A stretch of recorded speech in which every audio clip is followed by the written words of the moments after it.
সূৰ্যৰ প্ৰস্তুতি মানে বিশুদ্ধ নাটকৰ প্ৰস্তুতি সূৰ্যৰ আয়োজন মানে বিশুদ্ধ নাটকৰ আয়োজন আজি বছৰ বছৰ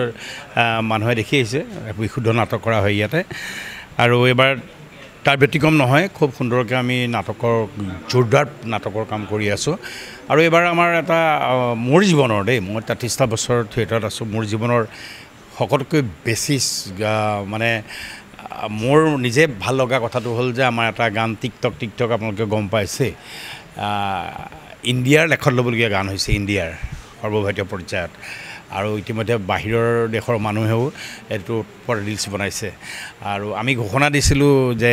যিয়ে ৰিলছ সৰ্বাংগ সুন্দৰ ৰিলছ এটা হয় আমি তেওঁক পুৰস্কৃত কৰিম আমি সম্মাননা জনাম কিন্তু এতিয়া এনেকুৱা হ'ল প্ৰায় ৩-৪ লাখ মানুহে ৰিলছ বনাইছে এতিয়া আমি এনেকুৱা বিবুধিত পৰিছোঁ কেনেকৈ আমি চিলেক্ট কৰিম ১০০জন মানুহ গতিকে মানুহে ৰিলছ বনোৱা কথাটোৱেই এটা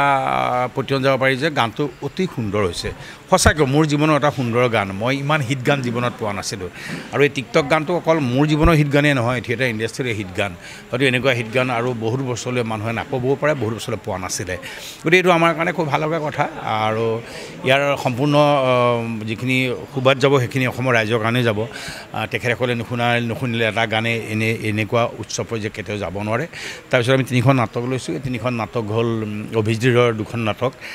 মৃত্যুৰ আবেদন যিখন আজি ৰিহাৰ্চেল হৈ আছে অকণমান বেলেগ ধৰণৰ নাম মৃত্যুৰ আবেদন আৰু এখন মোৰ চকুলোৰে একাপ চাহ অকণমান ব্যতিক্ৰমী ধৰ্মী এখন নাটক ভাল লাগিছে নাটকখন খুবেই ভাল হৈছে আৰু এখন প্ৰশান্ত মেনাৰ এখন খুব ধুনীয়া নাটক লিখিছে নষ্ট পুৰুষ 3খন নাটক লৈ আমি ৰাইজৰ মাজলৈ যাম আৰু ৰাইজক এটাই আমি প্ৰতিশ্ৰুতিবদ্ধ মই আগতেও কৈ আহিছোঁ কোনোদিন মই ৩৩টা বছৰত মই নাটক বাদ দি মই চিত্ৰহাৰ চাৰ্কাছ যিবিলাক আপোনালোকে আমি শুনি থাকোঁ সমাজত তালৈ আমি যোৱা নাই আৰু এইবাৰ আমি চেষ্টা কৰিম নাটকৰ মাজতে থাকিম আৰু নাটক জীয়াই ৰখাৰ স্বাৰ্থত ভাম্যমান জীয়াই থকাৰ স্বাৰ্থত জীয়াই ৰখাৰ স্বাৰ্থত আমাৰ দৰে যিখিনি পুৰণা মানুহ আমি যিখিনি আছোঁ যিখিনি আজি বহুত বছৰ ধৰি কাম কৰি আছোঁ তেওঁলোকৰ দায়িত্ব আছে আৰু সেই দায়িত্ব যিমানখিনি পাৰে মই পালন কৰিবলৈ চেষ্টা কৰিম নাটক জীয়াই ৰখাৰ স্বাৰ্থত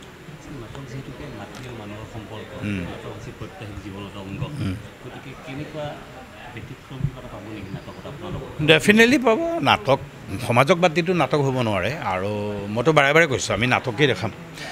আমি কিন্তু সকলোৱে একেলগে বহি চাব পৰা নাটক দেখাম আমি গানত বহুত জোৰ দিছোঁ এবাৰ কাৰণ এটা গানে সৰ্বভাৰতীয় পৰ্যায় যেতিয়া অতিক্ৰম কৰিছে ভাল পাইছে সেই গানটো আমি উপস্থাপনত যথেষ্ট আমি সতৰ্ক হ'ম আৰু সতৰ্ক হ'ম যাতে গানটো চাই কোনেও ক'ব নোৱাৰে ইয়াত কিবা আমি নেদেখুৱাবলগীয়া কিবা দেখাইছোঁ গতিকে আমি চব ফালৰ পৰা সতৰ্ক আৰু মইতো কৈছোঁৱেই আমি ভৰসা কৰোঁ অসমৰ